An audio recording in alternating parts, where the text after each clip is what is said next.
We've got the expert.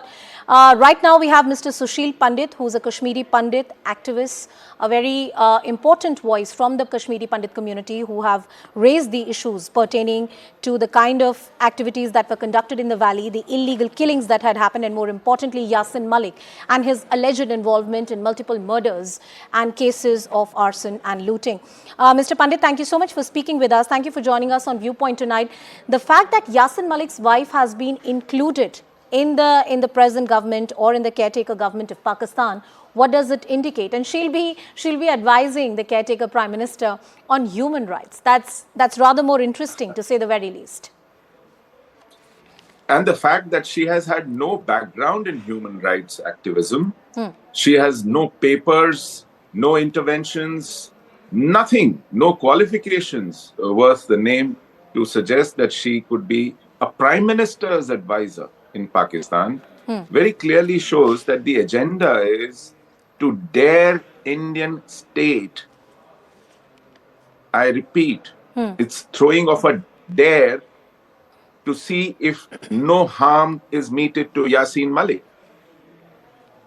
No harm is meted out to Yasin Malik. Challenging the Indian state. Yeah. Yes, they're challenging the Indian state with a threat that we will escalate it into an international issue by appointing his wife, Pakistani wife, to such an important position, so that it becomes an international issue, an issue of eminence and importance, when a petty jihadi, a self-confessed killer, mass murderer, is tried according to Indian law, punished and sentenced.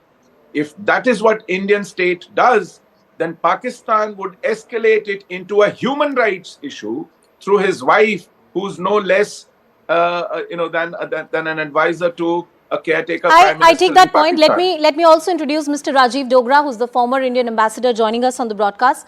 Rajiv ji, good evening. Thank you so much for joining us on Viewpoint tonight. The inclusion of Yasin Malik's wife, well, the message I believe is pretty clear, that people who spread an anti-India propaganda will be rewarded in some form. Many experts argue that this is also the attempt of the caretaker government or the political establishment to reach out to the army. The relationship has been bittersweet in the last couple of years. But the fact that it's a caretaker government with a very limited term, do you think that they'll be able to create this propaganda, and will there be takers for it on an international stage? Well, thank you so much for inviting me. It's always a pleasure to be on your show. Now, coming to this question, the first thing that strikes my mind is, why do the Pakistanis do only half measures? Besides asking her to join as advisor to the interim Prime Minister, they should have also asked Dawood Ibrahim to become another advisor, because he could have collected hafta and helped the bankrupt Pakistan collect money. Then she could have used that propaganda much more effectively with a lot of money in her hand. Now, more seriously, just before this new government was sworn in, the previous Prime Minister, Shahbaz Sharif, was literally requesting that let there be talks between India and Pakistan. Let's think in terms of peace, and let's think in terms of economic development. Now, within a week, I mean, they always say that a week is a long time in politics, but Pakistan is bent on making this week a horrible time in bilateral politics. Otherwise, there's no reason for appointing a person like her as advisor to the Prime Minister. What are her qualifications? Her qualifications are of a painter who paints half-naked models. So is that the advertisement for the new Pakistani cabinet? And is that the advertisement for human rights, of exploiting women? As far as Kashmir is concerned, her voice will not be effective, because hers is a voice of the Pakistani army. It's not going to be the voice of the so-called interim government, which is a puppet of the Pakistani army. So what are the intentions of Pakistani army? They are not directed towards United Nations General Assembly or towards G20 in South Africa. because people are clever, people are wise, they know what are the tricks, so they will not be fooled by this propaganda, but they would be aware that if she has been appointed, then Pakistan has some designs which cannot be called peaceful designs towards India. There are no peaceful designs against India. Mr. Sushil Pandit, I think today is an occasion that we should talk more about Yasin Malik. The fact that he evaded the clutches of law for decades, the fact that he's been on record, quoted and admitting the offences that he had done during the violence that panned out in the 90s against Kashmiri Pandits and the community, the abductions, the killings that he has done. And finally, the process of justice caught up and he was arrested and convicted. There are various other trials which are still happening against him. And there is a demand that all cases that have been shut down should be once again reopened and reinvestigated. You see, I wish I could share your enthusiasm on that. Yasin Malik has been prosecuted and convicted in a case dating 2016. This was terror funding case. That's right. This was case of waging war against India and belonging to a banned organization. It had nothing to do with massacres, killing, rapes and abductions that he committed 30 years back, 32 years back. In fact, those are the heinous crimes he should be tried for. 2, NIA took more than a year to appeal against life imprisonment and ask for death penalty when a clamor came up that, you've let him off lightly and you have not prosecuted him for the most heinous crimes. Number 3, I have a complete disagreement with the approach of Government of India. Okay. Justice Neelkant Ganju's murder was not a standalone murder as a result of enmity between him and his killers. Likewise, Director Doordarshan Lasakol or Shri Tikalal Taplu or Shri Premnath Bhatt or Girija Tikku or Sarla Bhatt and thousands others who were at the receiving end of jihad did not die because of these standalone atrocities against them. There is a pattern. This was a community targeted in order to cleanse them out, commit a genocide. If you treat them as standalone murders, it is like missing the forest for the trees. No, you're right. Murders, this has been the demand of the community. Give me 10 more seconds. Sure. If you try them as standalone murders, as happens in the peacetime, as happens in a civilized society, sometimes, these crimes happen, you are actually whitewashing a genocide. By treating these crimes as standalone crimes. No, you're right. And this has been a long-standing demand from the community that these should be seen in the light of a violence that happened against a community and not standalone instances. We also have Mr. Farooq Renzusha, who's a former bureaucrat, and Mr. Kamar Chima, who's a defense expert, joining us on the broadcast. Good evening to all of you. Mr. Kamar Chima, coming to you and taking in a view from you. The fact that Yasin Malik's wife, Mushal Hussain, has been included in the caretaker government, help us understand what her credentials are. The fact that her husband is facing serious charges here in India and the kind of track record he has had, it clearly raises questions about the designs of the caretaker government or the entire posturing of the political establishment in Pakistan. Well, I think this is I'm so disturbed to see that the panelists here calling that why she can't be an advocate of human rights.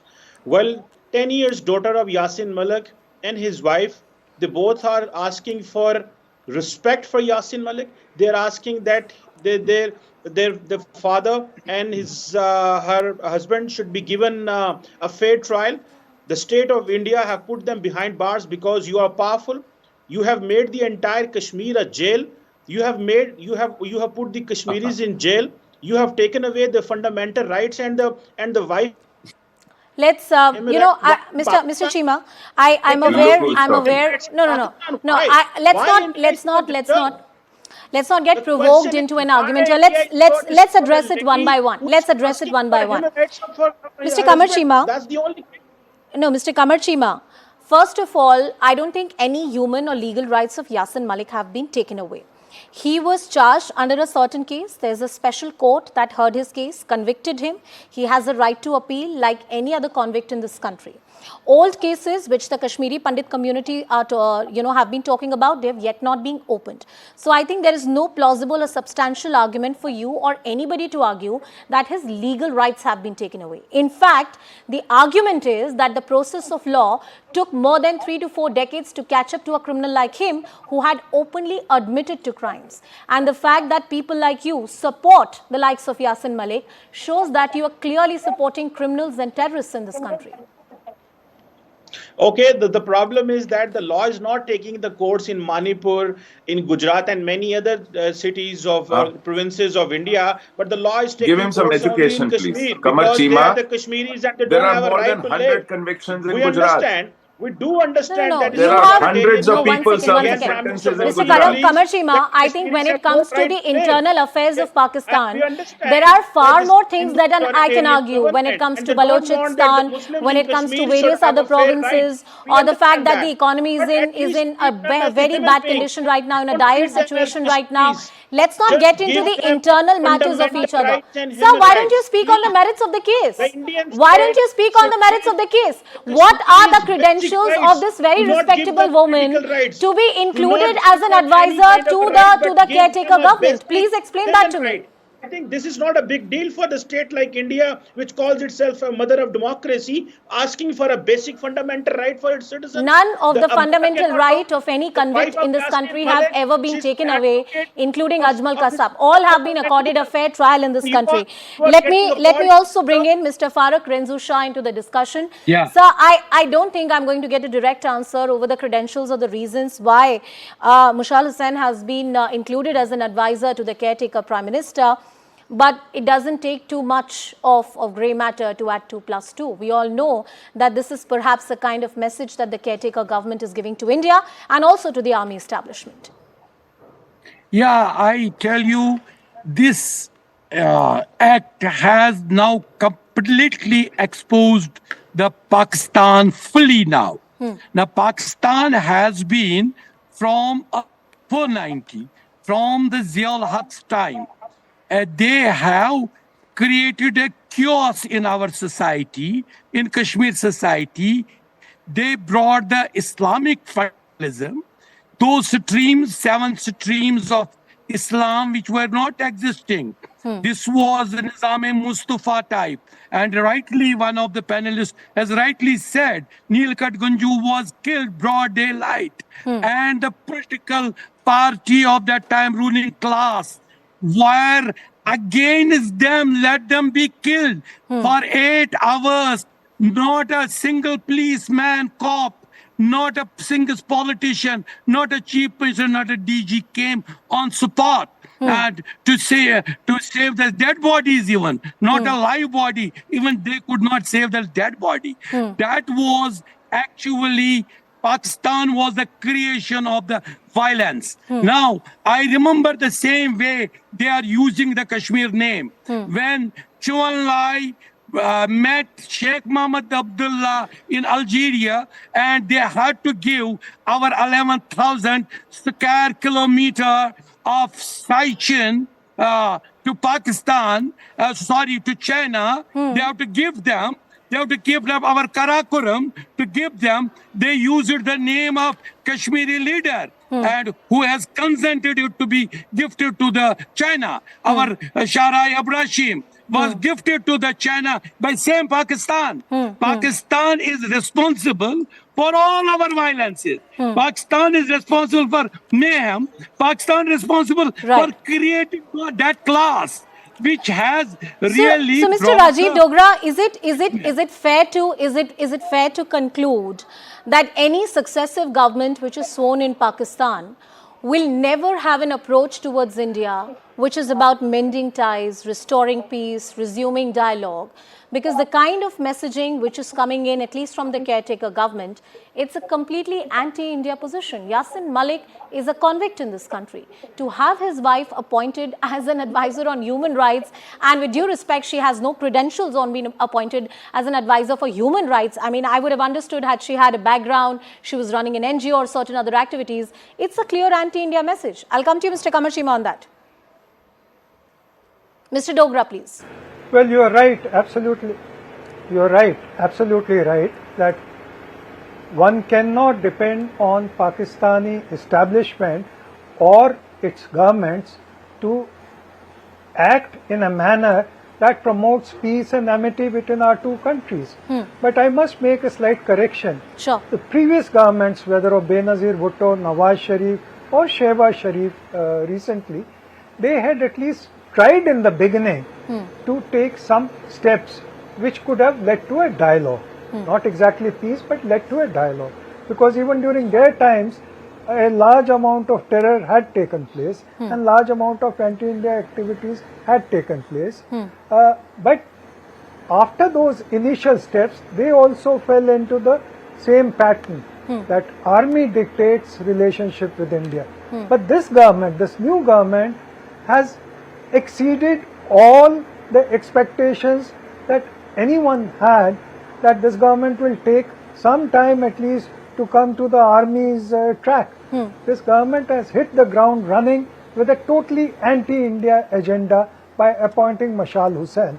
And yesterday, in one of its first official spokesperson statement, they have listed two things which are extremely anti-India. One is on the human rights issue, the other is the safety of the cricketers when they come here to play cricket matches. Quite forgetting that only recently there was a Pakistani hockey team which went back very happy and absolutely safe and sound. So Pakistani agenda has changed drastically, and I think we have to look seriously in the future at what exactly their plans are.